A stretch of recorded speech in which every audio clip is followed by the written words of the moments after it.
Bonjour, bienvenue sur Capsule du collégien. Aujourd'hui, nous allons parler d'une notion de français sur les noms propres et les noms communs. Observons, Clochette est une fée.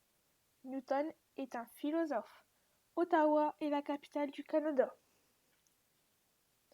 Si on observe bien, on voit qu'il y a des mots surlignés en bleu et des mots surlignés en rose, et on va essayer de se poser la question. Pourquoi il y aurait des mots surlignés en rose, des mots surlignés en bleu? Eh bien, quand on regarde, on voit que un, une, là sont des déterminants. Il faut se remémorer la capsule sur les classes grammaticales. Et quand on regarde les mots surlignés en bleu, on voit que c'est des noms.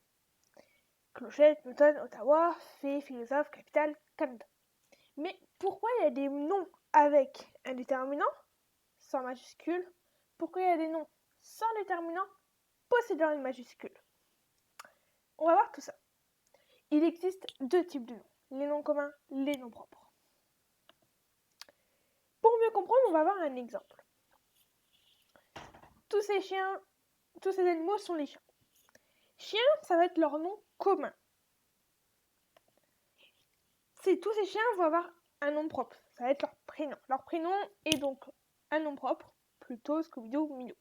Commencent tous par une majuscule, donc c'est donc un nom propre. Les noms communs désignent ceux qui nous entourent en général. Ils sont souvent précédés d'un déterminant. Les noms propres désignent ceux qui nous entourent précisément. Ils commencent toujours par une majuscule. Pour ceux qui ne se souviennent plus d'une majuscule, voici le tableau avec les 26 lettres majuscules de l'alphabet. Les exemples de noms propres. Paul, qui est un prénom. Londres, qui est une capitale, une ville. La Tamise, qui est le fleuve qui traverse la ville de Londres. La Tour Eiffel, un monument. Et les Allemands, le nom du peuple habitant l'Allemagne.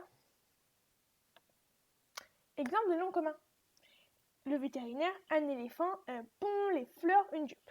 J'ai mis un peu de tout genre et du coup, on voit qu'il peut y avoir des métiers, des animaux, des endroits, des fleurs et des objets. C'est quand même plus vague que les noms propres.